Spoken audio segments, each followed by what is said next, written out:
Warga Hokkaido, Jepang dikabarkan gempar dan ketakutan pada Kamis 13 April atas adanya informasi Korea Utara meluncurkan rudal balistik yang mendarat di sekitar semenanjung Korea dan Jepang. Pemerintah pun menghimbau agar warganya berlindung sebagai antisipasi dari serangan rudal balistik. Kemudian, transportasi umum seperti bus dan kereta bawah tanah juga sementara berhenti beroperasi. Dilansir dari kompas.com pada Kamis 13 April, Perdana Menteri Jepang Fumio Kishida pun mengkonfirmasi terkait kabar rudal balistik Korea tersebut.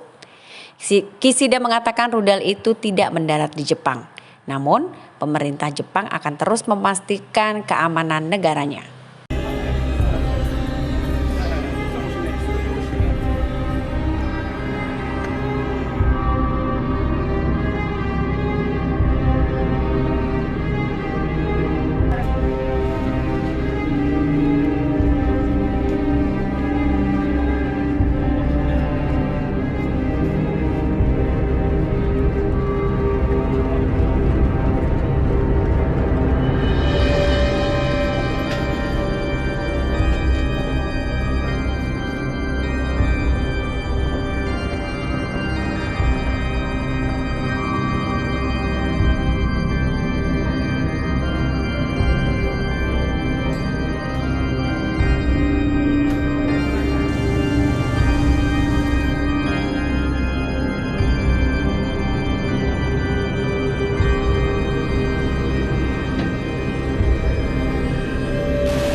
総理、北朝鮮からミサイルが発射されましたが、政府が現在把握している状況を教えてください。はい、北朝鮮が弾道ミサイルを発射しました。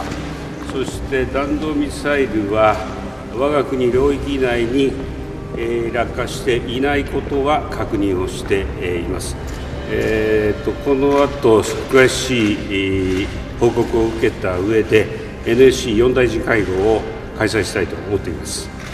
はい、Jアラートの件も含めて今確認中です。この報告をこれから受けようと思います。